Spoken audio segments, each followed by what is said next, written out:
When we turn to Ezekiel 38 to 39, we encounter one of the most dramatic and mysterious prophecies in all of Scripture. Ezekiel speaks of a leader named Gog from the land of Magog, who gathers a coalition of nations from the north to march against Israel. The imagery is vivid, armies covering the land like a storm, weapons prepared for battle, and the people of God seemingly surrounded with no escape. Yet the central theme is not Israel's weakness, but God's decisive intervention.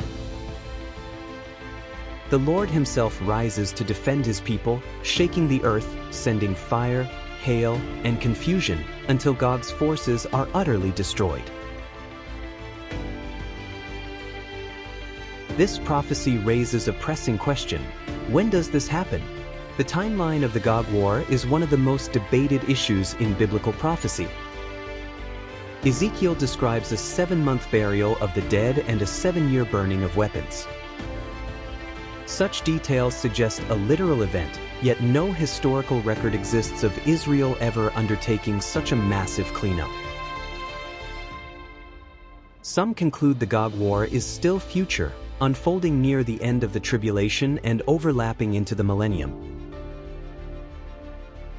Others see it as symbolic, a prophetic picture of the final rebellion described in Revelation 20, when Satan is released for a little season and gathers the nations, called Gog and Magog, for one last siege against the saints.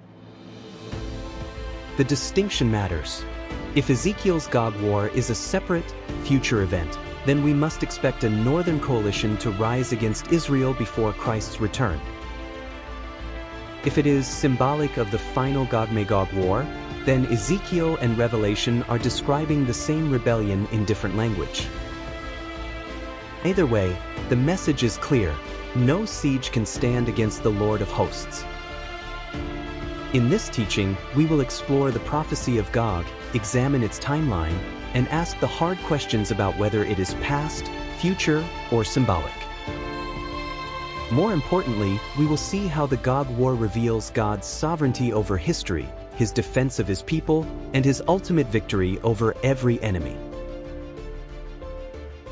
The northern siege is not a story of Israel's defeat, but of God's glory displayed before all nations.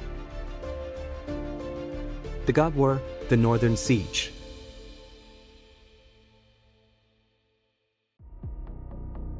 Disclaimer on end-time events. Like looking through stained glass, we see dimly and only in part. Any dates, timelines, or events referenced are offered as possible examples, not certainties.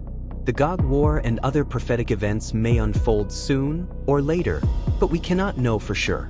Our intent is to encourage watchfulness and discernment, not to predict exact outcomes or set definitive dates.